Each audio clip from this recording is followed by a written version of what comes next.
Right now, somewhere in a lab, an engineer is losing her mind over a fuel injector. The nozzle clogs. The mixture ignites a fraction of a second too late. The whole prototype shudders, coughs, and dies.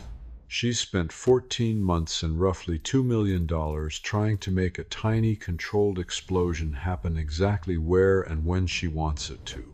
Meanwhile, in a damp forest in East Africa, a beetle the size of a peanut is doing the same thing perfectly, repeatedly, 500 times a second from its rear end. No blueprints, no funding, no PhD, just 400 million years of getting eaten and a stubbornness that only evolution can produce. This is the story of the Bombardier beetle, an insect that carries a chemical weapons factory in its abdomen, fires boiling hot explosions at its enemies with surgical precision, and never, not once, blows itself up. It is also the story of how the most advanced rocket engineers on Earth looked at this bug and said, "We need to copy that." Here's a problem you've never thought about, but your life depends on: controlled micro-combustion. Every car engine, every jet turbine, every rocket that has ever punched through the atmosphere relies on one deceptively simple idea. Mix a fuel with an oxidizer, ignite it in the right place, at the right time, in the right amount, and channel the explosion before it kills everyone nearby.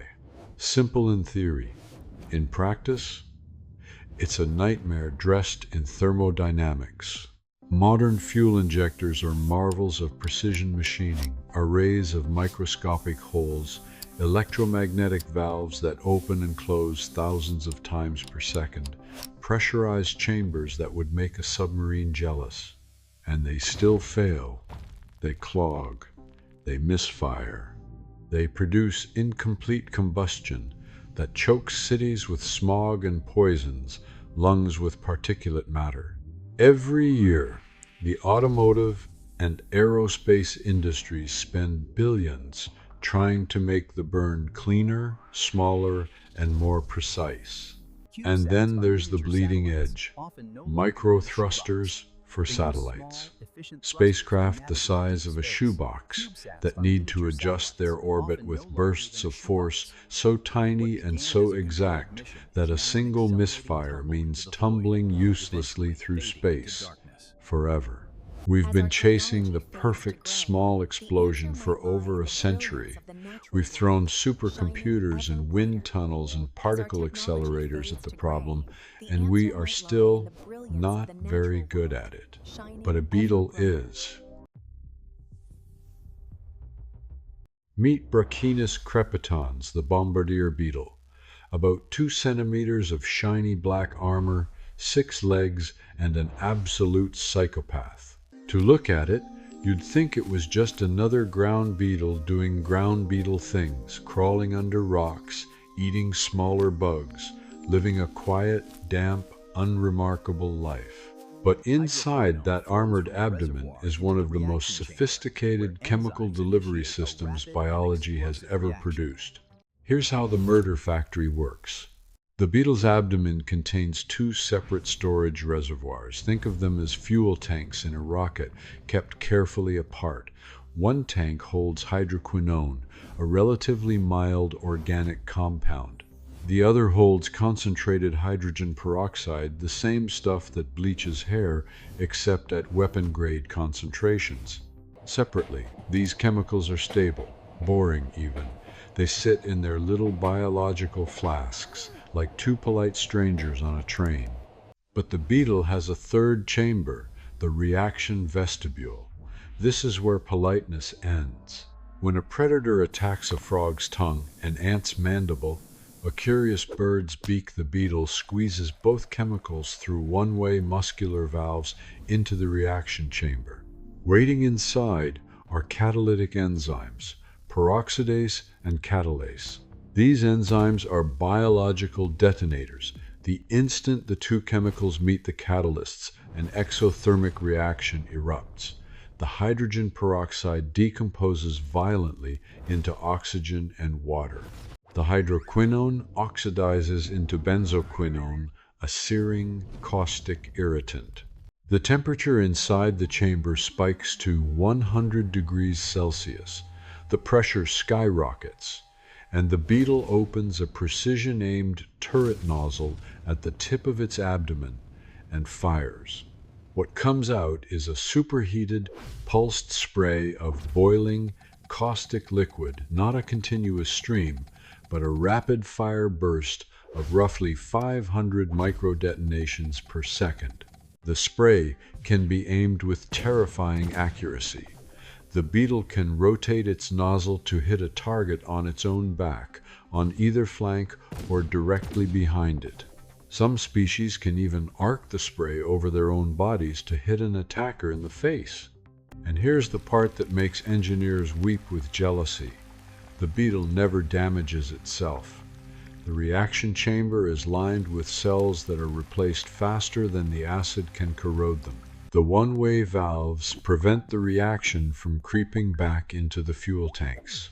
The pulsed delivery, rather than a single continuous blast, allows micro-cool-down periods between each detonation, keeping the chamber from catastrophic failure. This creature has, in its own body, solved the problems of binary chemical mixing, catalytic ignition, thermal management, pressure regulation, directional thrust vectoring, and rapid-fire pulse detonation. Without a single neuron dedicated to engineering, without a single line of code, 400 million years of trial and error, millions of generations of beetles who mixed the chemicals wrong, who fired too slow, who blew themselves up, all filtered out by the simple, merciless auditor called death. What survived is a system so elegant that it looks designed, but it wasn't designed. It was carved by extinction. In the early 2000s, a team at the University of Leeds did something unusual. Instead of trying to build a better fuel injector from scratch, they dissected a Bombardier Beetle and put its reaction chamber under a micro-CT scanner. What they found changed the direction of their research. The Beetle's pulsed detonation mechanism wasn't just efficient, it was fundamentally different from anything human engineers had tried. Our injectors rely on external spark plugs or compression ignition. The Beetle's system is self-igniting through catalytic decomposition. No external energy source needed. Our systems use continuous flow and struggle with incomplete combustion. The Beetle uses pulsed delivery, hundreds of discrete micro-explosions, achieving near-perfect chemical conversion every single time. The Leeds team built a prototype, a bio-inspired micro-combustor that mimicked the Beetle's twin reservoir, catalytic ignition, pulsed spray design. The device was smaller than a coin.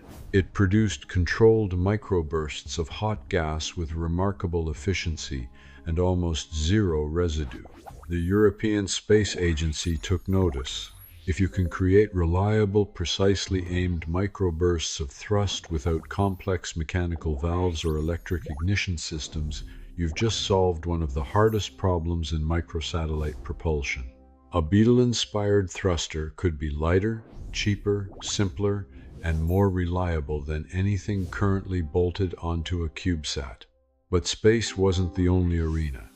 The pulsed spray principle found its way into pharmaceutical nebulizers, devices that turn liquid medicine into a fine mist for asthma patients. Traditional nebulizers waste enormous amounts of medication because the droplets are uneven. Some are too large to reach deep lung tissue. Some are too small to carry enough active ingredient. A Bombardier Beetle-inspired nozzle produces droplets of remarkably uniform size. More medicine reaches the lungs, less is wasted, patients breathe easier. The same principle is being explored in fire suppression systems. Current sprinklers dump water indiscriminately. A pulsed micro-detonation system could deliver fire suppressant in precise targeted bursts, using less water, less chemical, and causing less collateral damage to the server room that's currently drowning under a broken sprinkler head. And in automotive engineering, the Beetle's catalytic self-ignition model is inspiring research into homogeneous charge compression ignition (HCCI) engines that promise dramatically lower emissions and higher fuel efficiency. The Beetle doesn't need a spark plug. Maybe, eventually, neither will your car. All of this from a 2-centimeter insect that has never read a textbook. There is something deeply humbling and honestly a little embarrassing about this. We are a species that split the atom, walked on the moon, and sequenced our own genome. We build particle colliders that stretch for kilometers and telescopes that photograph black holes.